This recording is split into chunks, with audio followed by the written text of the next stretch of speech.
Jadi asumsi nanti sebelum masuk Ramadan ada materi Tarhib Ramadan. Saya mungkin karena masih beberapa pekan saya belum tidak menyampaikan materi Tarhib Ramadan pada hari ini. Saya memilih satu materi yang mungkin insya Allah bermanfaat. Jadi Allah Subhanahu wa taala berfirman dalam ayat yang tadi saya baca, yaitu dalam surah Al-Anfal ayat 46, A'udzubillahi minasyaitonirrajim wa ati'ullaha wa rasulahu, dan taatlah kepada Allah dan Rasulnya, wala tanaza'u, dan janganlah kamu berbantah-bantahan. Itu bentuk tafa'ala yang artinya saling, ya, jadi saling berbantah-bantahan. Tanaza'u wala tanaza'u. Kenapa? Karena ketika kita berbantah-bantahan maka fatafshalu. Nah, fatafshalu itu artinya kemudian kita kehilangan keberanian, kita menjadi takut, menjadi gentar. Kenapa? Karena watat haba hukum, ya, dan hilang kekuatan. Dan untuk bisa agar kita selalu bersatu, ya, menghindari perpecahan, itu perlu kesabaran, sehingga dikatakan wasbiru innallaha ma'as sabirin. Bersabarlah karena sesungguhnya Allah beserta orang-orang yang sabar. Saya cerita sedikit bahwa saya kenal saat ini dengan seorang ulama yang kalibernya internasional bernama Dr. Mawardi Muhammad Saleh. Jadi beliau ini lulusan dari Madinah University, tesis doktoralnya itu tentang apa? Tentang usul kaidah fikih dalam mazhab Syafi'i. Dan beliau ini wakil ketua MUI Riau, mufti di Kampar, dosen terbang di Malaysia, di Brunei, kemudian juga asesor UIN. Sekarang ini pun menjadi ketua Dewan Pengawas Syariahnya HNI. Saya mengatakan ini kenapa? Karena saya mendengar cerita dari beliau. Nah, jadi artinya cerita ini sahih dari beliau. Beliau menceritakan bahwa ada seorang doktor, profesor, bahkan pengajar di Madinah University. Kita tahu ya, Madinah University ini universitas yang paling inilah ya, populer dan paling dipercaya untuk universitas jurusan agama. Jadi ada seorang profesor, doktor, pengajar di sana, dan dia menceritakan ada seorang mahasiswa Indonesia, dia bertanya kepadanya. Apa pertanyaannya? Wahai dokter, apa hukumnya saya tidak mau bermazhab? Ya, maka jawab sang dokter tadi adalah, apakah kamu sudah menguasai seluruh ilmu agama? Sudah menguasai ulumul Quran, ya tentu bahasa Arab, nahwu shorof, dan juga ilmu tafsir. Kita juga memahami apa namanya asbabun nuzulnya, memahami nasah wal mansuh, memahami semua, memahami ulumul hadis, memahami pembahasan-pembahasan kitab-kitab fikih, kemudian juga berbagai, semuanya sudah kamu kuasai itu belum? Maka jawaban sang mahasiswa tadi, wah belum dokter, masih jauh banget lah ilmu saya ini. Oke, berarti kamu ini mukallid, kata sang dokter. Apa itu mukallid? Mukallid kalau kita sering dengar istilah taklid, ya. Taklid itu sebenarnya bukan konotasi yang negatif, tapi di Indonesia taklid ini menjadi apa namanya? Artinya itu menjadi negatif. Padahal kalau kita bukan, derajat kita ini belum sampai derajat yang bisa menelaah agama, ya, sebagai mujtahid, orang yang bisa berijtihad, atau sebagai mufti, orang yang bisa berfatwa, maka ini mukallid. Sebenarnya kita semua ini mukallid, kewajibannya. Jadi mukallid bukan hal yang negatif. Oh, kamu ini mukallid, katanya. Oke. Lantas Kang Masud tadi bertanya lagi, wahai dokter, bolehkah saya memilih? Jadi kalau untuk ibadah saya akan pilih mazhab Syafi'i, kalau untuk pernikahan gitu saya akan mengambil mazhab Imam Abu Hanifah, mazhab Hanafi.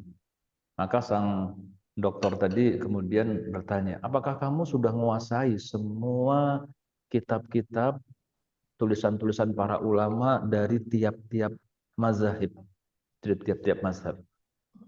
Jadi kita tahu ya, kalau mazhab Syafi'i misalnya, Orang nggak ada belajar kitab mazhab Syafi'i dari kitab Al-Umnya Imam Syafi'i, itu nggak ada. Itu ada ulama-ulama pendukung dari tiap mazhab tadi. Gitu. Misalnya kalau mazhab Syafi'i ya, kalau di pesantren pasti udah baca buku Safinatun Najah ya, Syekh Salim Al-Hadrami, itu udah pasti karena bukunya tipis, enak buat kita inilah ya, belajar fikih. Nah, tapi pentolan-pentolan ulama-ulama penyokong dari mazhab Syafi'i ini ada Imam Ash-Shirazi, ada Imam An-Nawawi yang sangat terkenal ya, maupun juga yang lainnya gitu. Kamu sudah baca belum?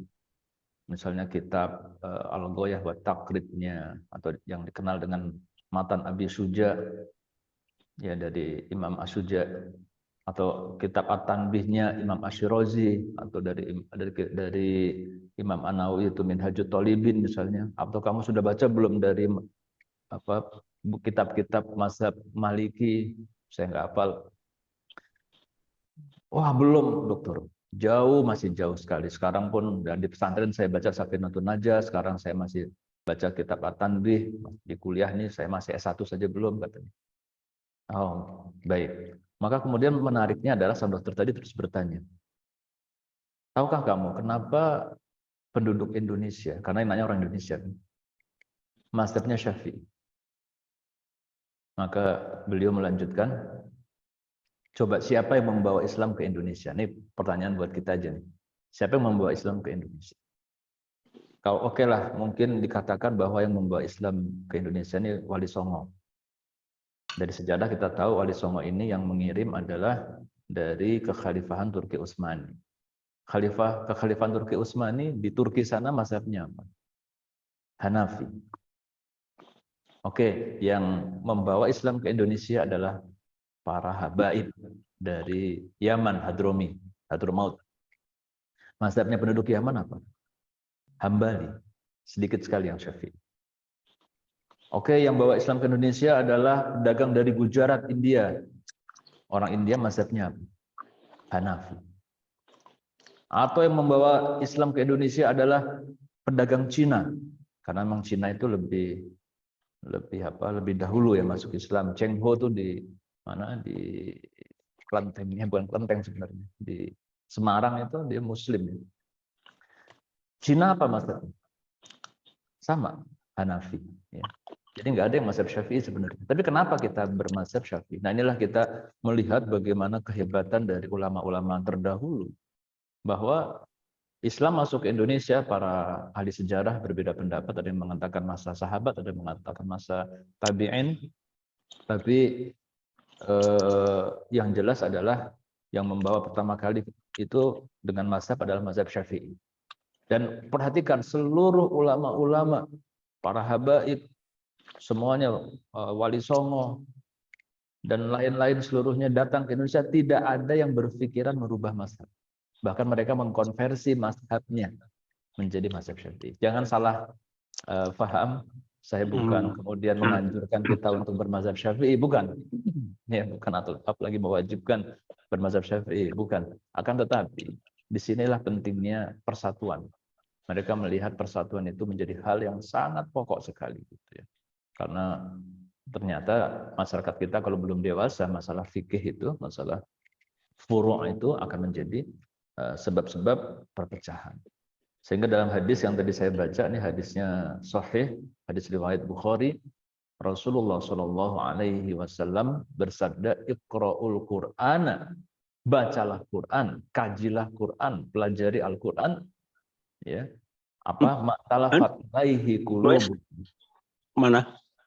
Bacalah Quran selama Al-Quran itu menyatukan hati kamu. Iya, aku enggak.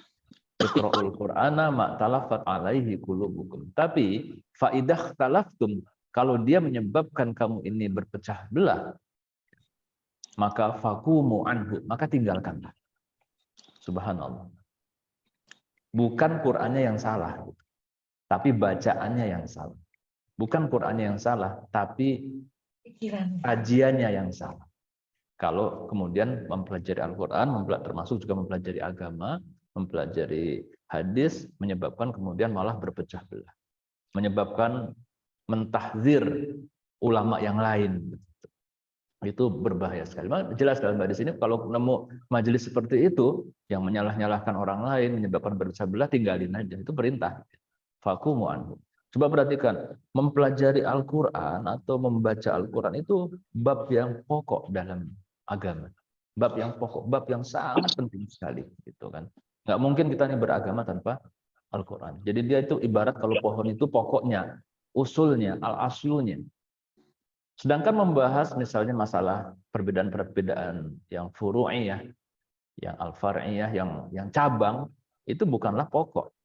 Yang pokok saja kita nggak boleh gitu, yang pokok nih. Yang pokok aja tinggalin, apalagi ketika membahas masalah furu' yang kemudian menyebabkan perpecahan, menyebabkan kemudian saling menjelek-jelekan dan seterusnya.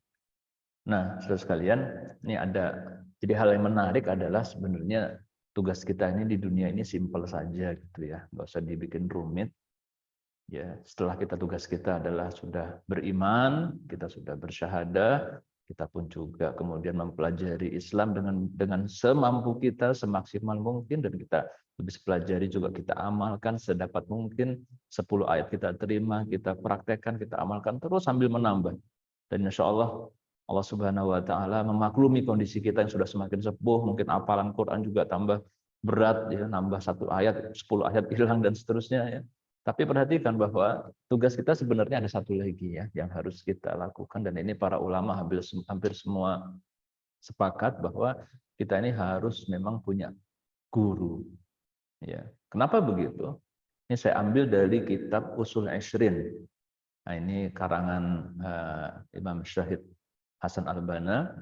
Itu ada 20 pokok-pokok usul dalam agama. Usul berarti pokok. Jadi kalau kita bilang al-aslu, pokok pohon itu adalah usul, cabangnya disebut dengan al-far'u. Nah, dari kata itulah muncul kata furu'.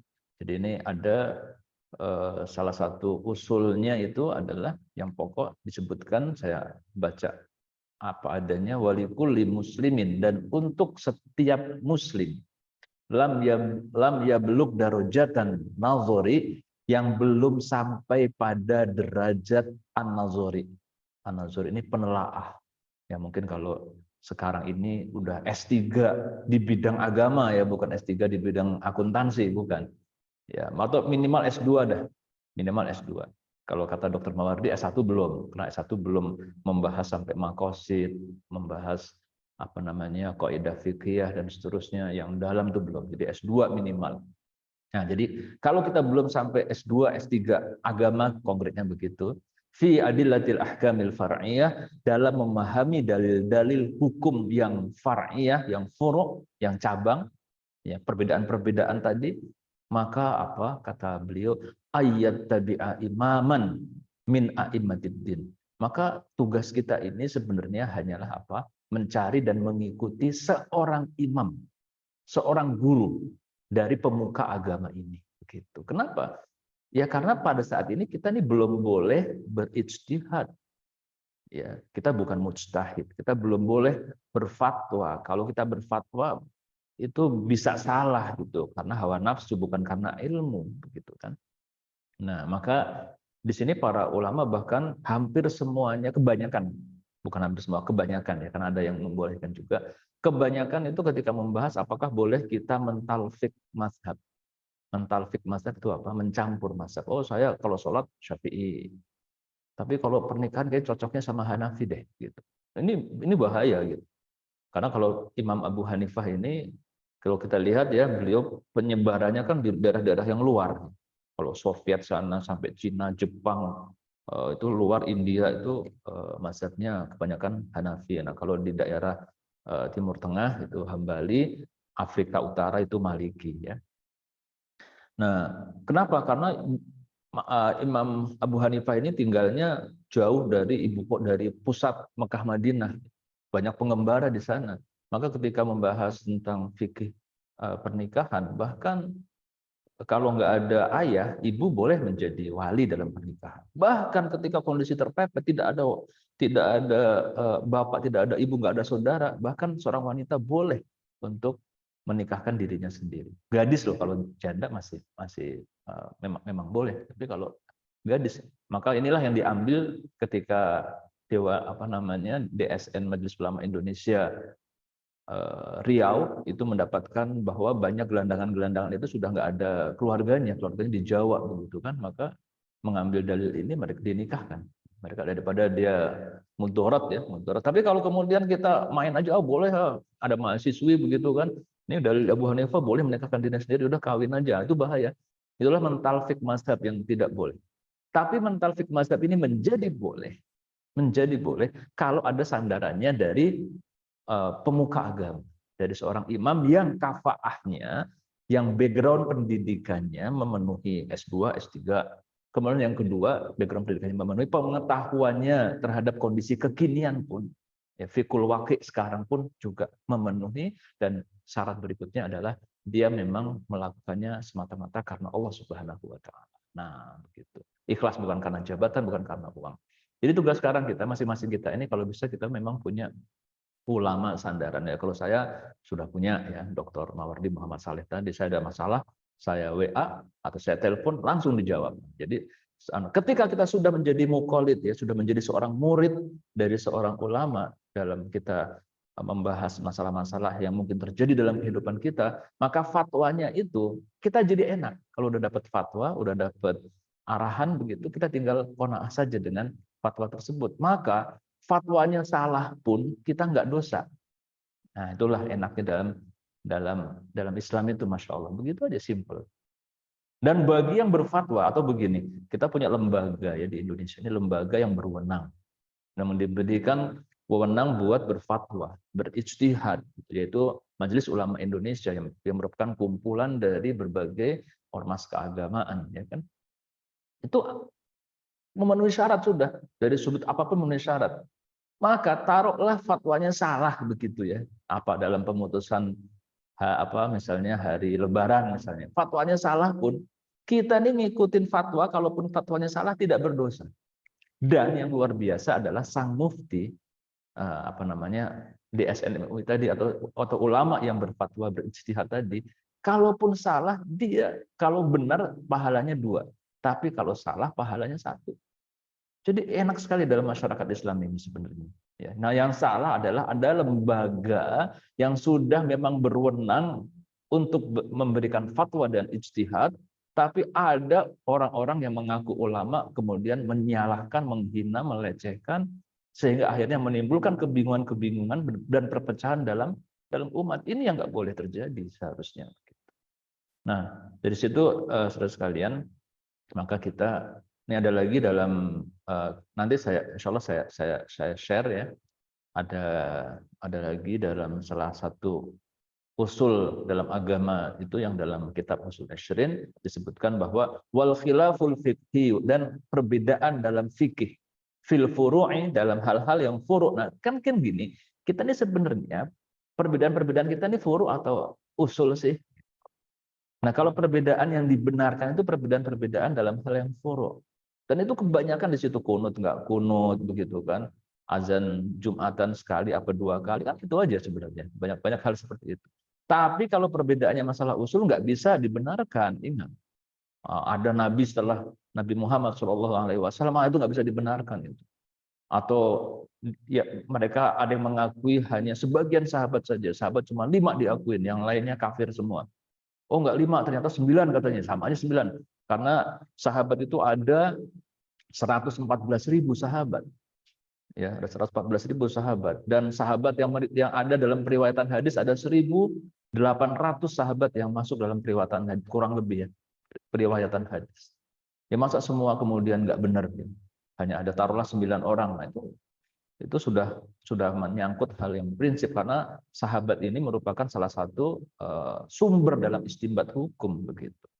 Nggak bisa ya. Atau kemudian faham yang mengatakan bahwa Al-Qur'an itu ada yang asli dan tidak asli. Nah, itu sudah berbeda. Kalau dalam hal itu, saudara sekalian, maka kita pun juga harus aktif buat mencegah terjadinya perbedaan-perbedaan yang prinsip ya, yang membahayakan, karena itu akan membahayakan persatuan itu. Tapi kalau perbedaan masalah furu', di sini dikatakan wal khilaful fiqhiyyu fil furu', perbedaan fikih dalam hal-hal yang furu' la yakunu sababan litafarruqi fiddin. jangan sampai menjadikan sebab dari perpecahan dalam agama ini. Nggak boleh. Ya, wala yuaddi ila khusumatin wala bagdo. Jangan sampai kemudian menjadi eh, perpecahan yang menuju kepada permusuhan dan kebencian. Nah, itu bagus sekali. Alhamdulillah kalau kita lihat masyarakat Indonesia ini waktu di ngurusin hal ini saya pernah bersama teman-teman sambil survei riset itu orang yang berpaham Syafi'i dan NU itu 70% ternyata di Indonesia ini, besar sekali. Muhammadiyah itu hanya 13-15% lah, saya lupa 13 atau 15%, sedikit ya. Tapi yang menarik adalah di masyarakat ini muncul ini perpaduan antara Muhammadiyah dan NU gitu kan. Kayak di masjid ada yang masjid NU tapi tarawehnya 11 rakaat, ya alhamdulillah. Itu bagus-bagus saja gitu. Kalau di kantor banyak ya orangnya pengurusnya NU tapi azan Jumatnya cuma 1 kali. Itu bagus. Itu hal yang positif sekali, nggak ada masalah gitu.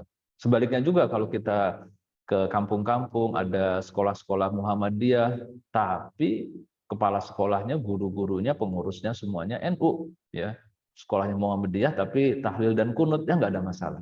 Itu hal yang positif. Sudah beda jauh dengan kondisi tahun 80-an yang kita gara-gara kunut berantem, waduh, itu udah semoga masa-masa. Tapi sekarang ini yang perlu kita sadari muncul juga ada sebagian dari saudara-saudara kita ini yang mengajarkan agama itu tapi dengan mencari perbedaan, menyalahkan orang lain, membid'ahkan orang lain, mentahzir ulama-ulama yang lain. Nah, itu yang kita harus berikan peringatan juga kepada anak-anak kita, karena kalau pas dapat yang ekstrim ya, yang ekstrim itu bisa bahaya juga.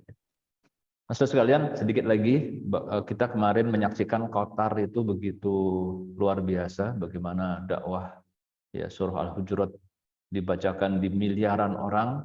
Kita kagum dengan Qatar, tapi di Qatar itu kalau kita lihat behind the scene-nya itu ada doktor sudah almarhum kemarin Yusuf Qaradawi.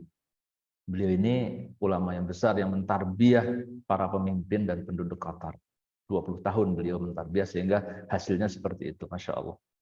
Kita lihat beliau ini sangat produktif untuk nulis buku, dan salah satu bukunya yang sangat luar biasa yang saya anjurkan buat kita baca karena sudah ada terjemahannya adalah buku tentang fikih ikhtilaf, fikul ikhtilaf. Fikih untuk kita memahami bagaimana kita mensikapi perbedaan. Ada tebel banyak dan di akhirnya tuh ada resumnya, ada intisarinya. Saya nggak mungkin juga bahkan membahas intisarinya pun juga nggak mungkin. Saya hanya mengambil 1-2 saja yang penting ya, bahwa yang di situ kesimpulan pertama adalah perbedaan atau ikhtilaf itu adalah yang merupakan masalah furu. Perbedaan dalam masalah furu adalah keniscayaan, begitu. Pasti ada. Kenapa? Karena sudah ada sejak pada masa Rasulullah SAW, pada masa sahabat, bagaimana Ibnu Abbas dan Ibnu Umar itu bisa berbeda pendapat. Ya. Sebagian sahabat dan sahabat yang lain bisa berbeda pendapat. Itu nggak jadi masalah. Rasulullah pernah membenarkan, keduanya tersenyum saja, bukan kemudian dipertentangkan. Jadi perbedaan masalah furu adalah keniscayaan. Maka barang siapa yang ingin menghilangkan perbedaan, jadi dia ingin menyatukan, maka dialah penyebab dari perpecahan yang membahayakan. Begitu. Nggak bisa disatukan dan memang nggak perlu disatukan. Begitu. Udah saling menghormati, dan sekarang alhamdulillah ya, Lebaran ada yang hari ini, ada yang hari esok, begitu ya biasa-biasa aja. Itu sudah dewasa, sudah cakep banget. Jadi kita walaupun ini bukan hadis atau bukan sumber yang paling tinggi, tapi yang mengatakan bahwa perbedaan adalah rahmat, itu ada benarnya ketika kita mensikapinya dengan benar. Nah, kesimpulan yang kedua adalah bahwa ini yang menarik ya, bahwa kalau ada perbedaan-perbedaan dan kita ingin tahu mana yang benar begitu ya, yang kan buat kitanya perlu dong memilih kan buat kitanya, maka yang hampir benar, yang benar itu kita bisa lihat tandanya adalah yang mengikuti manhaj yang pertengahan dan tidak berlebihan. Karena ada ekstrim kanan ya tasyadud misalnya berlebihan, ada yang ekstrim kiri tasahul sangat memudahkan, biasanya yang tengah-tengah. karena kita adalah umatan wasato, kita adalah umat yang pertengahan. Jadi menarik misalnya kasus Afghanistan ya. Kita tahu Afghanistan ini mazhabnya mazhab Imam Abu Hanifah, mazhab Hanafi. Dan sebenarnya di antara 4 mazhab itu yang paling longgar itu mazhab Hanafi ya, karena dia diaspora ya, di masyarakat yang diaspora gitu. Tapi kenapa masyarakat Afghanistan itu mengambil pendapat yang paling yang minoritas dalam mazhab Hanafi dalam hal kemasyarakatan ya, perempuan nggak boleh sekolah dan lain-lain ya. Itu lihat bahwa yang berlebihan ini biasanya justru membawa dampak yang negatif. Maka Persatuan Ulama Dunia yang sekarang dipimpin oleh pemimpinnya adalah Dr. Salim Segaf Al-Jufri, orang Indonesia. Nah, beliau ini kemarin mengadakan kunjungan ke Afghanistan dan memberikan pemahaman dan meminta agar Afghanistan ini pemerintahnya mengikuti mazhab yang wasatiyah, Mazhab wasatiyah itu mazhab yang pertengahan, mazhab yang moderat. Karena dengan kita kalau mazhabnya yang ekstrim itu biasanya juga dampak-dampak buruknya akan terjadi ya. Islam akan nampak menjadi menakutkan dan seterusnya. Padahal itu bukan dakwah. Dakwah sebenarnya adalah Islam itu harus ditampilkan sedengan indah.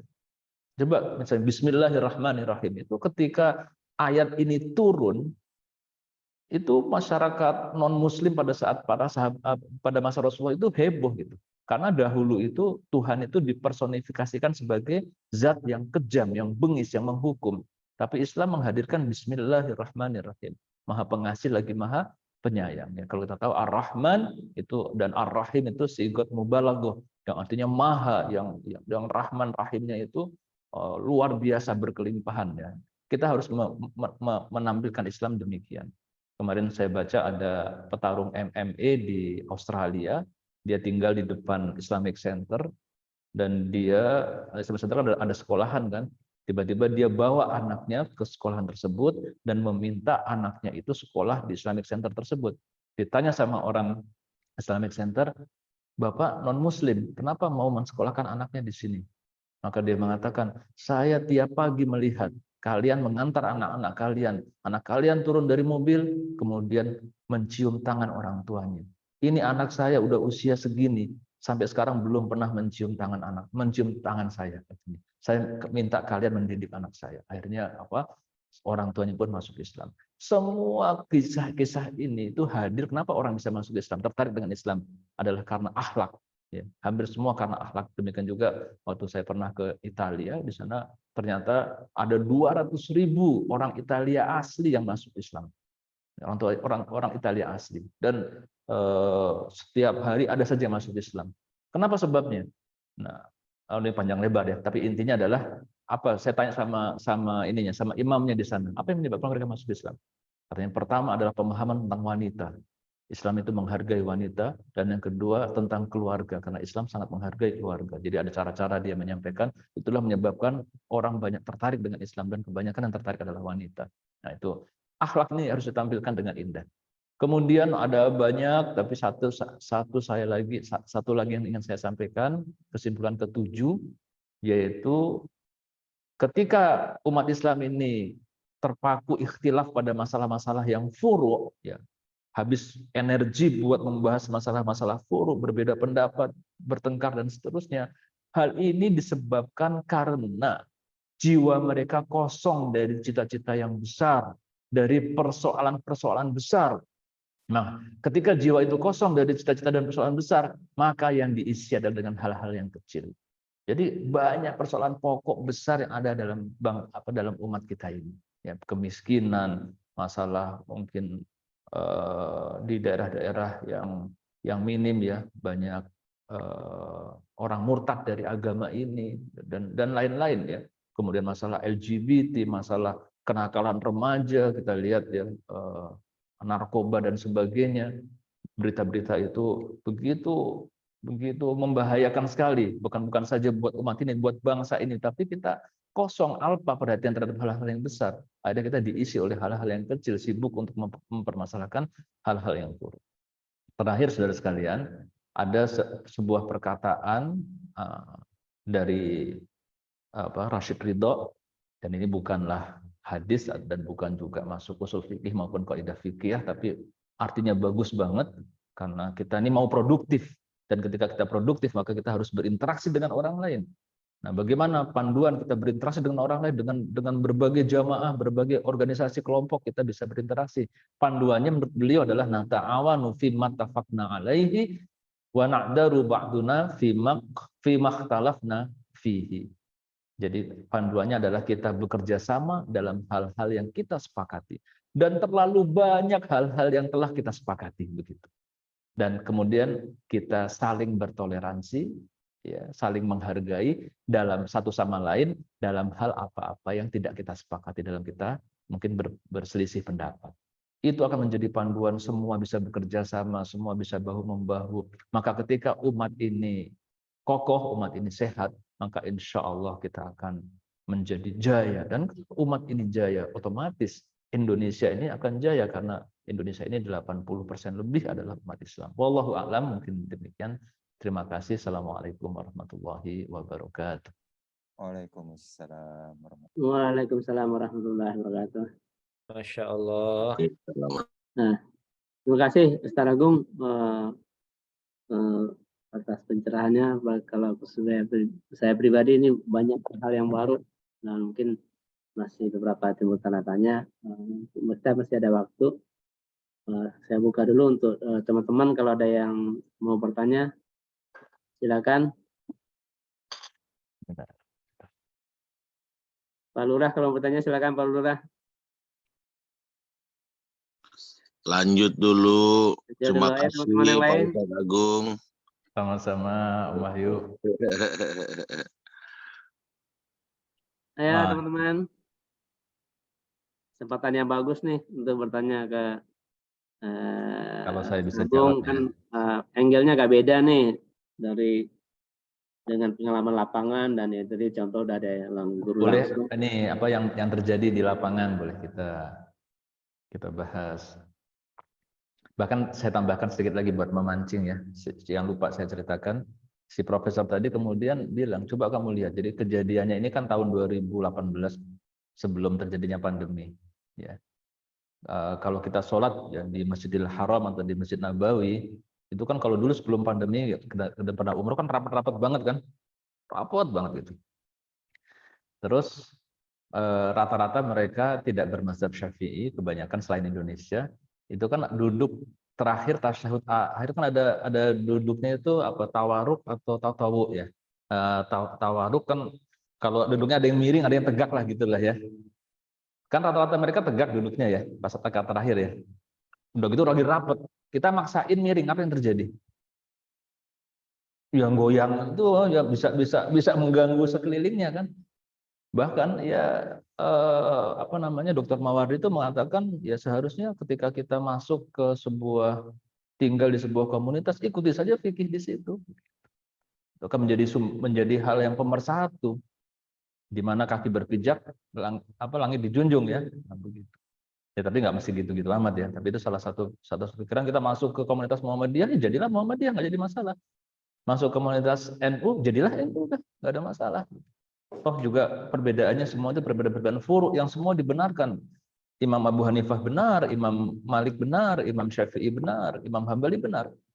Dan mungkin sedikit lagi, coba kita ingat saja sejarah para mazahib ini, imam-imam mazahib ini. Pertama kan hanya ada dua, yaitu Imam Maliki di Hijaz, di Makkah Madinah. Kemudian Imam Hanifah, Abu Hanifah, Imam Hanafi di Baghdad. Ya. Ini bersamaan tahun 70 sampai Imam Abu Hanifah itu meninggal tahun 150 Hijriah. Nah, jadi pada saat itu mazhab di dunia itu hanya ada dua ini, Maliki dan Hanafi. Nah, tahun 150 lahirlah Imam Syafi'i. Dan Imam Syafi'i ini langsung berguru kepada Imam Maliki. Ya, mengkaji kitab Muwatta'nya Imam Maliki sampai khatam, dan seluruh ulama di Hijaz beliau berguru kepadanya, sudah mumpuni. Imam Maliki yang meminta kepada Imam Syafi'i untuk belajar kepada Imam Abu Hanifah. Tapi Imam Abu Hanifah sudah meninggal saat itu, kamu harus belajar pada murid utamanya beliau. Maka beliau diminta belajar kepada Imam, saya lupa namanya ya, Imam Muhammad bin siapa? Nah, kemudian beliau diantarkan itu dari Madinah ke Baghdad. Ya, perjalanannya 2000 km lebih belajar untuk memahami bagaimana Imam Abu Hanifah. Jadi pada saat tersebut ini penggabungan antara duanya ya. Dan Imam Hambali datang belakangan, beliau adalah murid dari Imam Syafi'i dan juga mempelajari semuanya. Jadi pada saat itu di dunia ini hanya ada dua mazhab ini. Maka bagaimana mungkin ada orang yang mengatakan bahwa nggak usah bermazhab ya, atau nggak boleh bermazhab gitu. Itu berbahaya sekali ketika mengatakan hal yang demikian, dan itu menyalahi logika yang bisa kita pahami. Semua dulu mazhabnya 4 mazhab ini, walaupun ada mazhab-mazhab kecil tapi nggak signifikan. Oke, ada tambahan itu dari Seragung. Kayak teman-teman ada bertanya. Assalamualaikum warahmatullahi wabarakatuh. Waalaikumsalam warahmatullahi wabarakatuh. Ya, ini mungkin Betul, Pak Robi. mendalamin tadi yang sudah disampaikan. Jadi apa namanya? Terkadang kita sudah yakin dengan atau sudah itminan dengan satu hal di satu mazhab karena memang itu kita yakin, tapi yang tadi itu mohon diperjelas apabila di hal yang lain kita juga yakin, tapi ada dasarnya ya, ada keilmuannya, kita mempelajarinya begitu ya, bahwa pendapat ini Betul. lebih kuat begitu ya. Itu seperti apa? Ketika kita tapi bukan karena nafsu ya, bukan karena pengen ringan, mazhab ini lebih ringan, Ya. saya ngambil mazhab ini saja untuk hal tertentu. Tapi lebih karena kita sudah mempelajari, kemudian kita meyakini bahwa ini lebih kuat dalilnya, kemudian kita mengikutinya gitu. Tapi bukan di satu mazhab seluruhnya. Syafi'i tidak kita ambil seluruhnya satu mazhabnya, tapi kemudian itu berbeda dengan situasi kalau misalnya memang kita, bahkan Imam Syafi'i ketika sholat di masjidnya Imam Abu Hanifah, beliau juga tidak kunut ya, karena menghormati Imam Abu Hanifah dan masyarakat murid-muridnya yang ada di sana. Nah, itu mungkin perlu diperjelas, batasannya tadi masih agak tipis ya. Kapan kita boleh mengambil satu mazhab di satu hal, kemudian kita untuk hal yang lain, tapi dengan ilmu kita mempelajarinya dan kita mengambil mazhab yang itu juga. Tetap dengan ilmu ya, tetap kita bukan karena nafsu, itu kebolehannya seperti apa? Iya. Sebenarnya jawabannya sudah menurut saya itu sudah clear tadi gitu. Sepanjang kita ini mengikuti seorang ulama yang yang kredibel kemampuannya maupun integritasnya, maka itu boleh. Misalnya contoh, kita kalau mazhab Syafi'i mau tawaf ya, tawaf ketika umroh atau haji problem. Kenapa? Karena di situ bisa bersenggolan dengan wanita gitu. Hatta bahkan istri kita pun kalau dengan mazhab Syafi'i itu batal gitu kan. Nah, itu hampir nggak mungkin. Maka kita di situ menggunakan pendapat dari mazhab yang lain. Tapi itu yang telah memfatwakan adalah para ulama-ulama yang sudah makomnya maupun kredibilitas dan integritasnya itu memang sudah diakui sehingga boleh gitu. Tapi kalau menurut saya, kita ada ilmunya pun, tapi ilmunya ini kita dapatkan sendiri. Menurut saya itu tidak boleh. Karena nanti kalau kita bahas ya masalah-masalah fikih ini bukan hal yang simpel, ya, bukan hal yang simpel. Dia banyak faktor-faktor yang harus kita menguasai, aspek-aspek hukum agama yang dalam ya, bahkan sampai memahami kaidah fikih, usul fikih, memahami maqasid syar'iyah dan lain-lain. Itu bukan hal yang sepele gitu. Jadi kalaupun ada ilmunya, tapi ilmunya ini kita dapatkan sendiri dari googling, dari baca buku, itu membahayakan. Sehingga kalau itu keluar dari seorang ulama yang punya kredibilitas dan integritas, silahkan ikutin. Nah, boleh ikutin. Tapi kalau dari diri kita, walaupun ada ilmunya, kalau saya sendiri menganggap setelah membaca berbagai pendapat-pendapat itu cukup berbahaya gitu kalau kita melakukannya sendiri. Itu mungkin Pak Robi.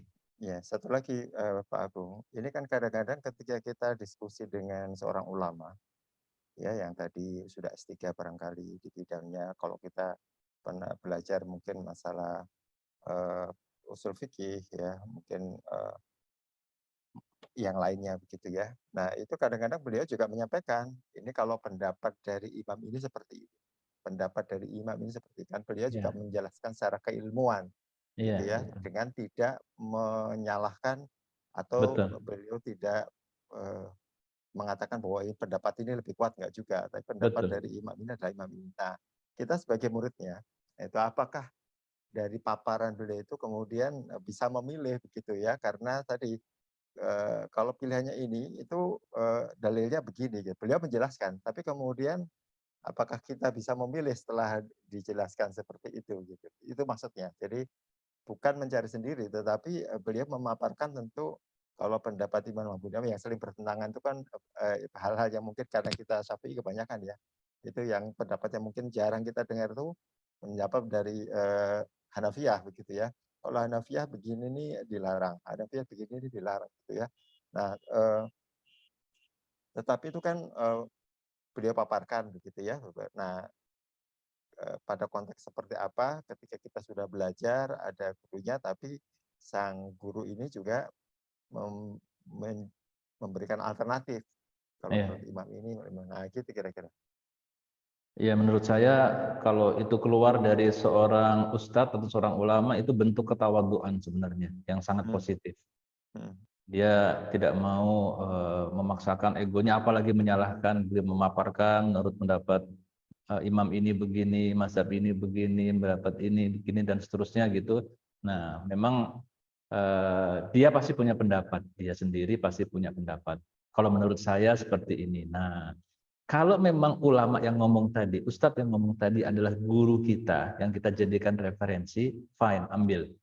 hmm, Tapi yang juga tidak boleh terjadi adalah ini menurut ulama-ulama yang melarang mentalfik mazhab.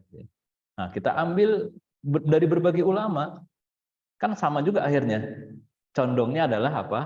Condongnya adalah akan memilih mana yang paling cocok buat kita. Hawa nafsu kita nih yang akan bermain pada saatnya. Oh, menurut Adi Hidayat begini, menurut Abdul Somad begini. Ah, kayaknya benar Abdul Somad nih. Nah, itu kan sama aja akhirnya. Ya, tapi kalau yang terbaik adalah kita memang punya satu orang yang mungkin bisa jadi bukan public figure, tapi memang ilmunya mendalam, ya ilmunya apalagi sekolah backgroundnya bagus, udah beliau berfatwa apapun, nah kita ikuti ya, itu akan jauh lebih selamat. Jadi intinya adalah kita ini sebagai mukallid, yang derajat kita derajat mukallid ini, kita harus memang berperan sebagai mukallid yang baik. Gitu. Nah, terakhir nih Pak Agung nih, Ya, boleh ya Pak. saya Oh, nambahkan nih, karena boleh. ini aplikatif sekali pertanyaannya. Ya, Ketika kita kebanyakan tidak seperti Pak Agung yang punya seorang guru dengan kaliber seperti itu ya, yang bisa telepon setiap saat atau menjelaskan permasalahannya secara langsung meskipun tidak setiap saat, tapi ada waktu berkesempatan untuk bertanya langsung. Sementara kebanyakan dari kita nggak begitu. Kebanyakan dari kita ini tidak memiliki akses langsung kepada orang-orang dengan kaliber seperti itu. betul. Apa yang bisa dilakukan? Nah, Iya. kira-kira gitu. Ini untuk Ya, baik, terima kasih. Pertanyaan yang bagus banget dan itu yang kita alami semuanya ya. Jadi seharusnya dalam masyarakat Islam harusnya ini di tiap-tiap lokal itu ada mufti. Ya, seperti di Riau bagus tuh. Pekanbaru punya mufti sendiri, Kampar punya mufti sendiri, ya, Bangkinang punya mufti sendiri, begitu. Yang menjadi rujukan dari masyarakat. Gitu. Jadi harusnya sih seperti itu gitu. Nah, kita nih masalahnya kita nggak ada ya. Maka kalau kita tidak punya, inilah peran kita, peran dakwah kita yang harus kita jalankan. Kita harus menghidupkan atau menjadikan masjid sebagai pusat rujukan masyarakat. Gitu. Kan, maka kita semua aktif di masjid nih, sebuah masjid, dan di situ tunjuklah seorang ulama yang kita percaya sebagai pembina di masjid tersebut.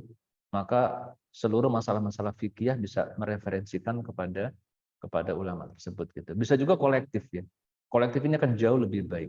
Jadi DSN Majelis Ulama Indonesia itu adalah sebuah kumpulan ulama yang secara kolektif berijtihad, berfatwa. Maka kita bisa membuat misalnya masjid kita ini punya dewan pembina ya, atau dewan pakar.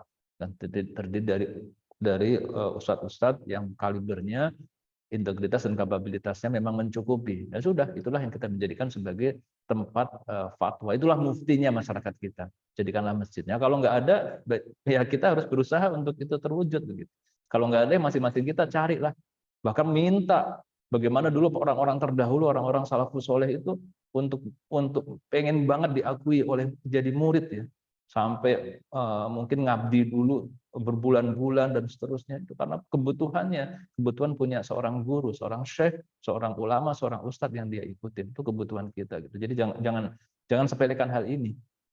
Kita cari masing-masing kita kalau nggak ada, untuk mencari seorang guru yang kita bisa ikuti. Begitu Pak Rofi. Ya. Barangkali sekarang juga online bisa membantu ya. Ada Ya, beberapa pusat-pusat. betul. Lebih gampang kan? Ya, insya Allah. Ya. Alhamdulillah. Jazakallah khair. Terima kasih Ustaz Agung sama penjelasannya. Tadi ada satu banyak Ustaz Rofi dan pertanyaan berapa, ada beberapa pertanyaan yang sudah dijawab. Mewakili atau tidak atau pertanyaan dari teman-teman yang lain, tetap saya coba buka teman-teman kalau ada yang lain yang mau bertanya. Silakan.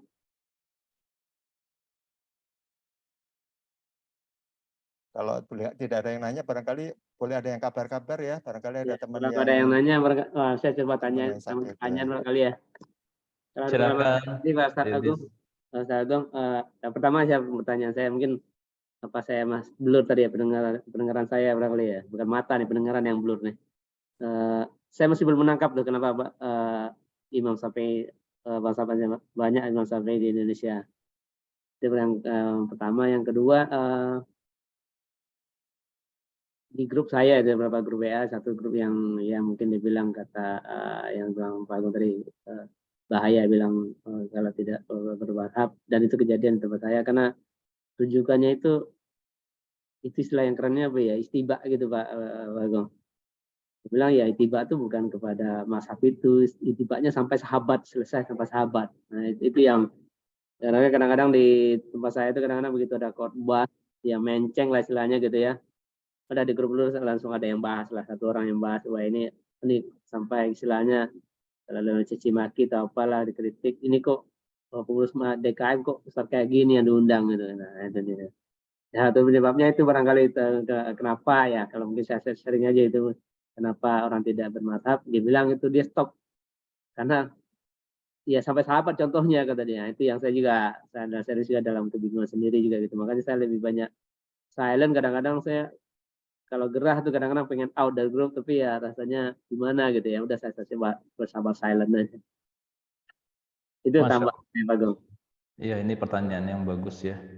Saya pertanyaan yang kedua dulu, semoga masih bisa waktunya menjawab karena ini penting banget gitu ya. Ini banyak sih kita jumpai, ada orang masyarakat, saya mah langsung dari hadis, maksudnya hadis-hadis yang sahih saja gitu. Kalau tadi dikatakan saya nggak mau ngikutin imam mazhab, saya maunya ngikutin langsung sahabat. Sumbernya dari mana? Kan dari hadis kan? Betul nggak Pak Yudis ya? Ya. Hadis, oke. Saya maunya yang hadis yang sahih saja, Bukhari, Muslim dah. Betul ya? Pasti begitu ya. Dia langsung membaca dari nas teks hadisnya, dan hadisnya yang sahih berarti kebanyakan adalah Bukhari, Muslim. Oke. Pertanyaan berikutnya, ini maksud saya bukan mendiskreditkan Imam Bukhari, Muslim, wallahu alam. Nggak boleh itu terjadi. Itu beliau jasanya luar biasa besar. Bagaimana mengkodifikasikan hadis-hadis tersebut, karena pada masa tersebut memang beredar banyak hadis-hadis yang palsu, dhaif dan sebagainya gitu. Nah, tapi kita lihat sekarang Imam Bukhari itulah hidup tahun berapa? Silakan di googling dapat kok. Ya, beliau hidup tahun 280-an Hijriah, tahun 300-an deh digenepin. Sama Imam Muslim lebih lama lagi. Sekarang bandingkan dengan Imam Abu Hanifah.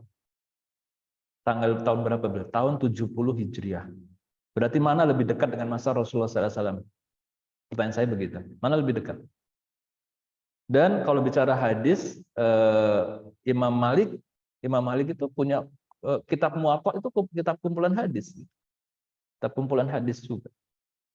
Artinya, sekarang begini, salah satu cara untuk kita mengikuti fikih ya, fikih ibadah adalah dengan mengikut kepada penduduk Madinah.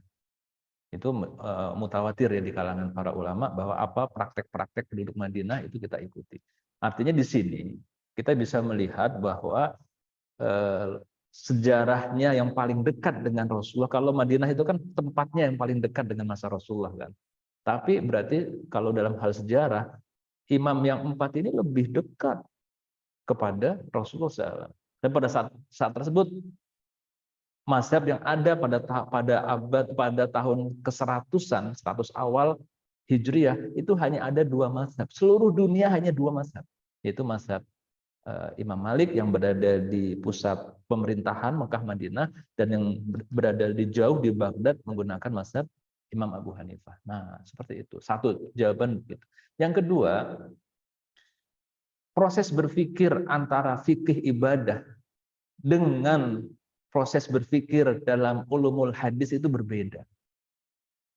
Jadi sangat salah, atau bukan sangat salah ya, tidak tepat kalau kita memahami masalah fikih ibadah itu dengan logika hadis.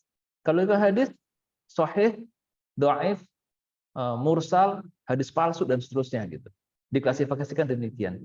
Tapi kalau fikih jauh lebih kompleks. Jadi tidak bisa memahami fikih itu hanya dengan memahami langsung dari teks hadisnya. Bisa salah, bisa berbahaya. Nanti kalau contoh-contohnya sangat banyak. Misalnya satu contoh saja dah ya, satu contoh saja nih bagaimana proses berpikir. Jadi di antara 4 mazhab ini yang paling hati-hati itu Imam Syafi'i. Beliau hati-hati sekali. Nah, maka terkesannya agak lebih ketat dibandingkan dengan yang lain. Contoh begini, saya tanya, kalau mazhab Syafi'i, ketika imam selesai membaca Al-Fatihah, membaca Amin, kita makmum baca Fatihah enggak? Baca. Baca Fatihah, betul ya. Kalau mazhab yang lain ada yang tidak perlu membaca Fatihah, begitu. Nah, kan ada perintah kalau dibacakan Quran dengarkan, jangan baca surat dong, gitu. Itu yang kemudian membantah. Tapi sekarang begini, pertanyaannya begini. Kita bermakmum sama orang.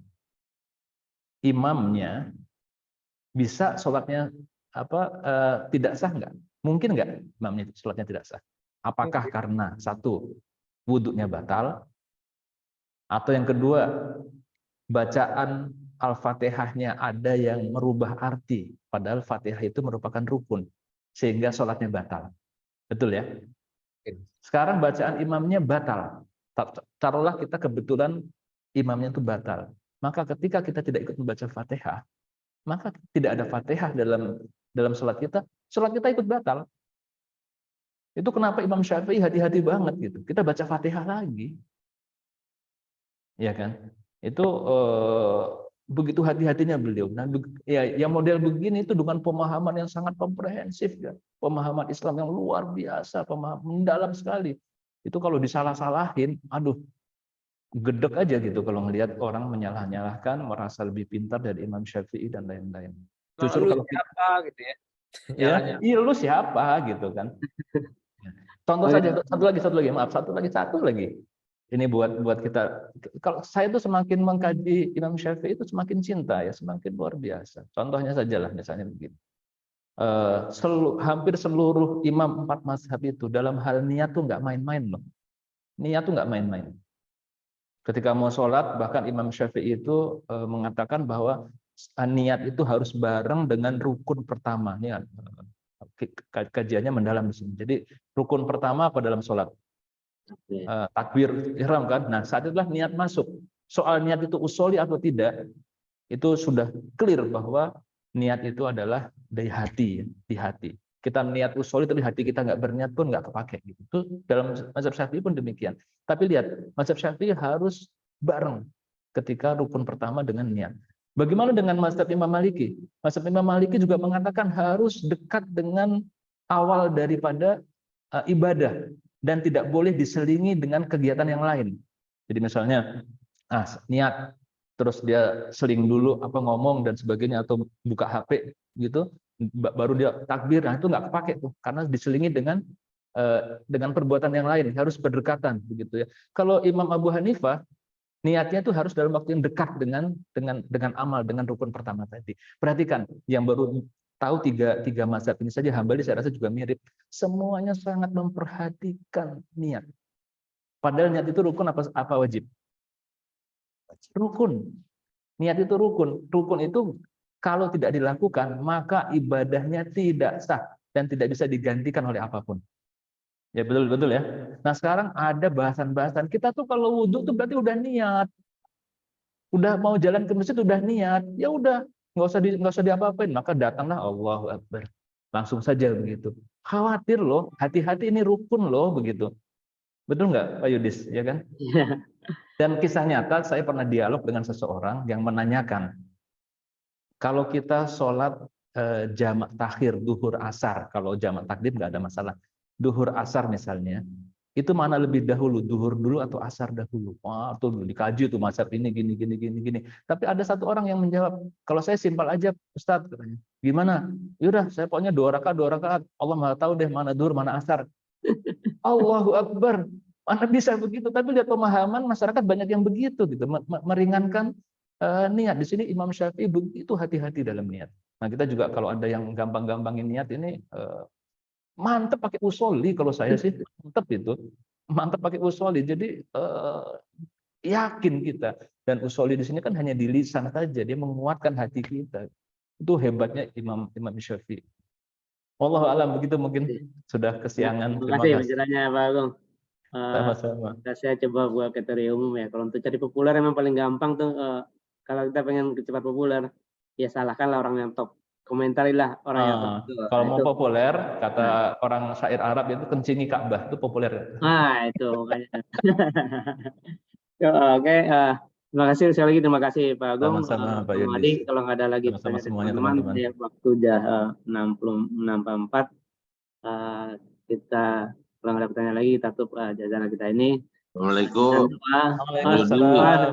Silakan Pak. Ini. Kalau udah ada ngomong kita nggak berani ngetop dah. Enggak, ini kebetulan ada Kang Adri Rasidi.